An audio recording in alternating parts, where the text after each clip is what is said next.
মা, আমাদের ঘরের ছোট ছেলে বিক্রমের বিয়ের বয়স তো পার হয়ে যাচ্ছে। এবার একটা ভালো ব্যবস্থা করুন। ওরে সাবিত্রী, তুই একদম খাঁটি কথা বলেছিস রে। বিক্রমের বিয়ে নিয়ে আমিও ভাবছি। বিক্রমের জন্য এবার আমাদের ওদিকের কোনো ঘর থেকে একটা ভালো লেখাপড়া জানা শিক্ষিত মেয়ে আনতে হবে। এই গায়ের বুকে তেমন উচ্চ শিক্ষিত মেয়ে আমি হুট করে কোথায় পাবো? এ খোঁজা কষ্টের বিষয়। আমাদের এই গ্রামের কানাই বাবুর একমাত্র মেয়ে কবিতা ওদিকে শহর থেকে ভালো লেখাপড়া করেছে। কানাই বাবুর মেয়ে তো রূপবতী আর গুণবতী রে। ওনারা কি আমাদের এই সাধারণ ঘরে মেয়ে দেবে? আমাদের ঘর তো ছোট নয় মা। তাছাড়া গণেশ আর বিক্রমের রোজগারও এখন ভালো। তাহলে তুই আর এক মুহূর্ত দেরি না করে কাল সকালে ওদের বাড়িতে যা। আচ্ছা মা, আমি ভোরবেলাতেই আগামীকাল কানাই বাবুর পাকা দালান ঘরে গিয়ে বিয়ের সব কথাবার্তা বলবো। তুই ভালো করে বুঝিয়ে বলিস, কানাই বাবুর সাথে কথা পাকা হলে আমাদের আনন্দ হবে। কাকা বাবু, ভালো আছেন তো?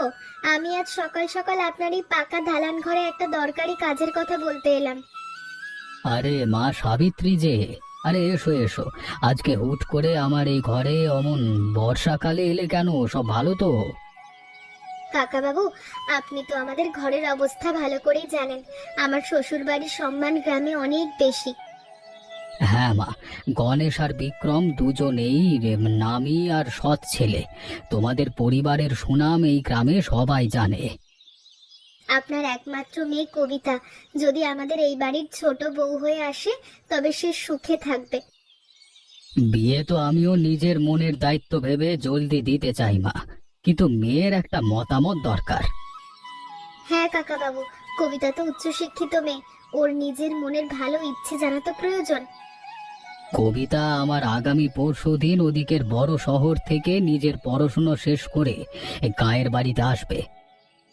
আচ্ছা কাকা বাবু, কবিতা তাহলে বাড়ি ফিরে আসুক, তারপর আপনি ওর সাথে ভালো করে কথা বলে আমাদেরকে জানাবেন। ঠিক আছে মা সাবিত্রী, মেয়ে বাড়ি এলে আমি সব কথা বুঝিয়ে বলবো। তারপর তোমাদের ঘরে খবর পাঠিয়ে দেব।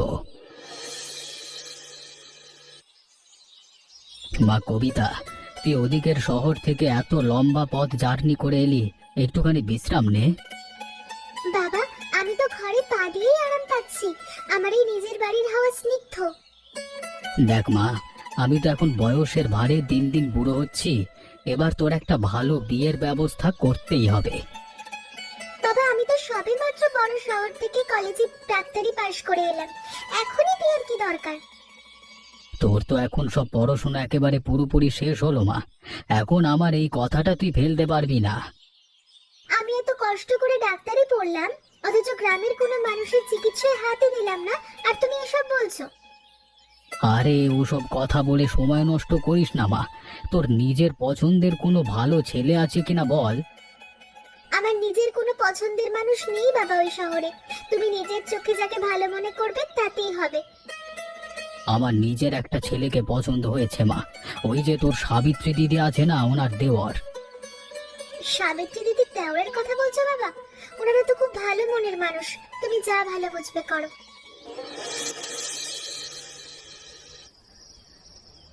ভাবি, আপনার কাছে ওদিকের শহরের কানাইবাবুর বাড়ির কবিতার সাথে যোগাযোগের কি কোনো মাধ্যম আছে? উমা বিক্রম, বিয়ের তো আর মাত্র 2 দিন বাকি। এরপরেই তো কবিতা আমাদের ঘরের ছোট বউ হয়ে আসবে রে। হ্যাঁ ভাবি, সেটা তো আমি ভালো করেই জানি। তবুও মনটা কেমন যেন আনচান করছে। একটিবার কথা বলা যেত না? এই 2 দিন তুমি নিজের মনের ভেতরের কোনো ছটফটানি না করে একটু শান্ত হয়ে অপেক্ষা করো। কিন্তু ভাবি, হুট করে এই দুদিনে যদি ওদিকের শহরে কবিতার কোনো দরকার পড়ে, তাই বলছিলাম আর কি। আর যদি তোমার নিজের মন আদেও অপেক্ষা করতে নাই পারে ভাই, তবে কানাই বাবুর পাকা দালান বাড়িতে গিয়ে দেখা করে এসো। এ কি মারাত্মক কথা বলছেন ভাবি। আমি এখন অমন একা একা ওনাদের বাড়িতে হুট করে গেলে কবিতা আমাকে কেমন মনে করবে? তাহলে আর আমার লোকলজ্জার ভয় যখন মনে আছে, তখন ওরকম ছটফট না করে 2 দিন চুপ করে বসো। আপনি ঠাট্টা করেন ভাবি। আমি তো কেবল ওনার ভালো মন্দের খোঁজ নেওয়ার কথা জিজ্ঞেস করছিলাম। আর কথা বলে নিজের মনের আসল দুর্বলতা ঢাকতে হবে না বিক্রম। চুপচাপ বিয়ের নতুন ধুতিটা ভাঁজ করে রেখে এসো। বাবা, আমি তোমাকে এই ফাঁকা দালান ঘরে একলা ফেলে ওদিকে শ্বশুর বাড়িতে কিভাবে থাকবো গো? ওরে মা কবিতা, তুই অমন করে আর কান্না করিস নে রে। মেয়েদের তো নিজেদের শ্বশুর বাড়িতে যেতেই হয় মা। কানাই বাবু, আপনি নিজের মনের ভেতরের কোণে আর বাড়তি ভয়ের চিন্তা করে আনবেন না গো। শান্তি দেবী, কবিতা মা তো ছোট থাকবার সময় হুট করে মারা গেছে। আমি যত্নে আগলে বড় করেছি মা।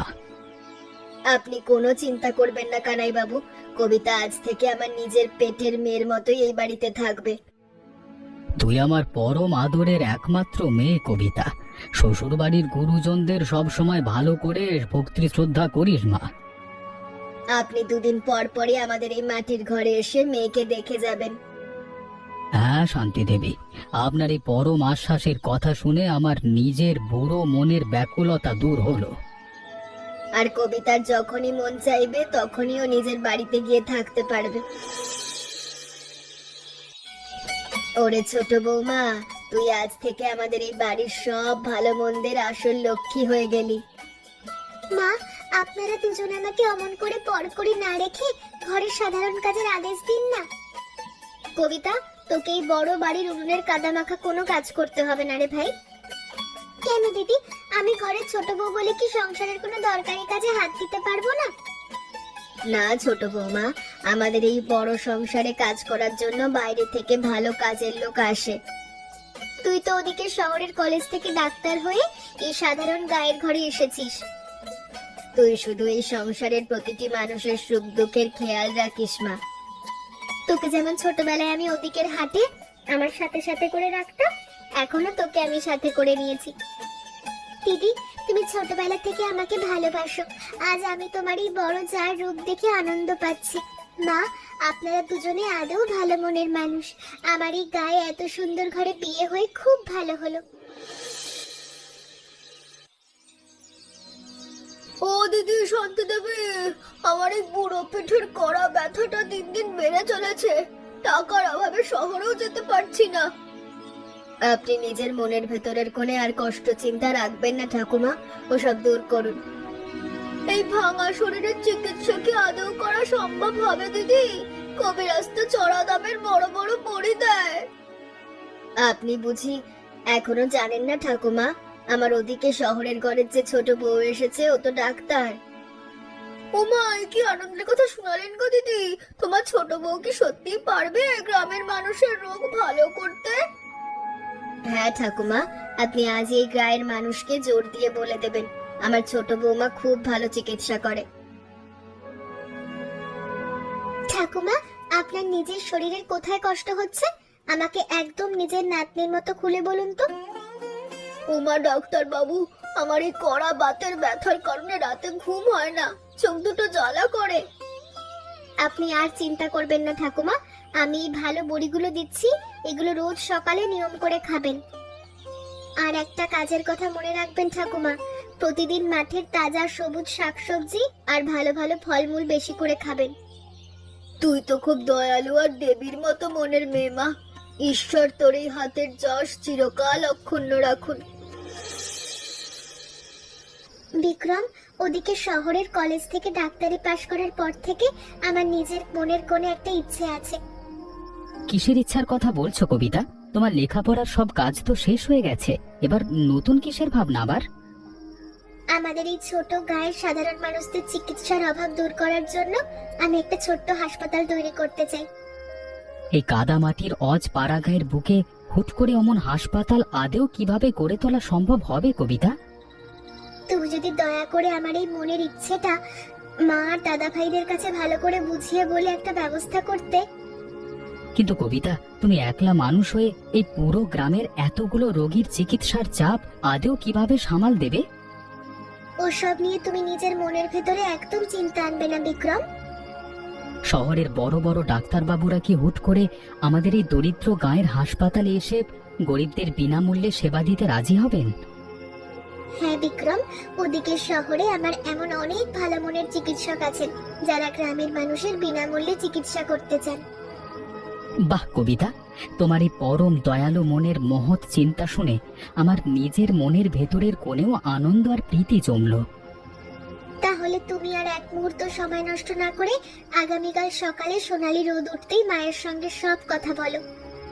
ঠিক আছে কবিতা, আমি আগামীকাল ভোরবেলাতেই মায়ের মুখোমুখি বসে তোমার এই পরিকল্পনার কথা সব জলদি বুঝিয়ে বলবো।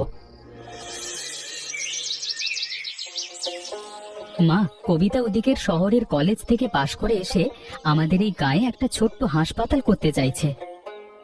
ওরে বিক্রম, তুই এ কি আনন্দের কথা শোনালি রে আজ! আমার এই অসুস্থ কানের কি শোনালি?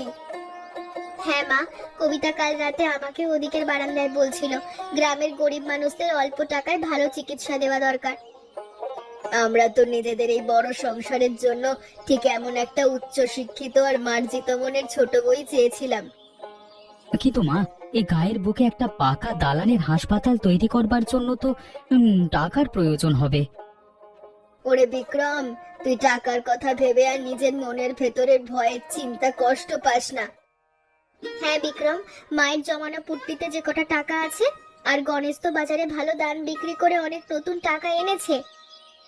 যত নতুন টাকাই লাগুক না কেন বিক্রম, আমাদের এই গায়ের বুকে একটা হাসপাতাল আমি নিজের দায়িত্বে বানাবো।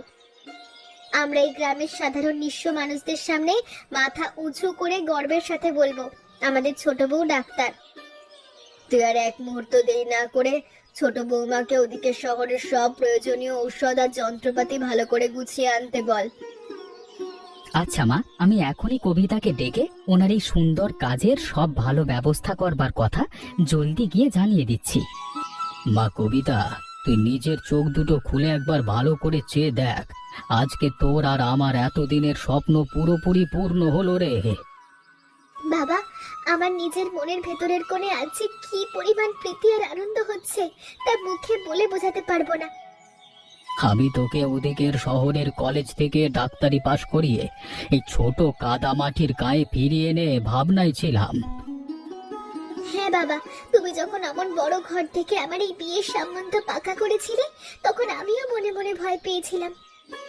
তোর ওই শাশুড়ি মা শান্তি দেবী আর জামাতা বিক্রম তো আদেও ভালো করে আর খোলা মনের খাঁটি মানুষ মা। ওনারা যদি নিজের এতগুলো টাকা খরচ করে এই সুন্দর পাকা দালানের ব্যবস্থা না করতেন তবে এই গায়ের হাসপাতাল আদৌ হতো না। ওনারা তোর এই মহৎ চিকিৎসা প্রতির ইচ্ছাকে সম্মান দিয়ে পুরো গ্রামের মানুষকে এক ভালো ব্যবস্থা করে দিল। ওনারা আদেও মহান মনের মানুষ বাবা। আজ থেকে আমি আমার নিজের পুরো শক্তি দিয়ে এই গ্রামের নিঃস্ব মানুষদেরকে নিরলসভাবে ভালো করে সেবা করব। তোর এই সুন্দর আর পবিত্র হাতের ছোঁয়ায় গ্রামের প্রতিটি দরিদ্র মানুষের সব কড়া রোগ ব্যাধি একেবারে পুরোপুরি দূর হয়ে যাক মা। তুমি আমায় আশীর্বাদ করো বাবা, আমি যেন আজীবন এই বাড়ির যোগ্য ছোট বউ হয়ে সবার মুখের হাসি অক্ষুণ্ণ রাখতে পারি।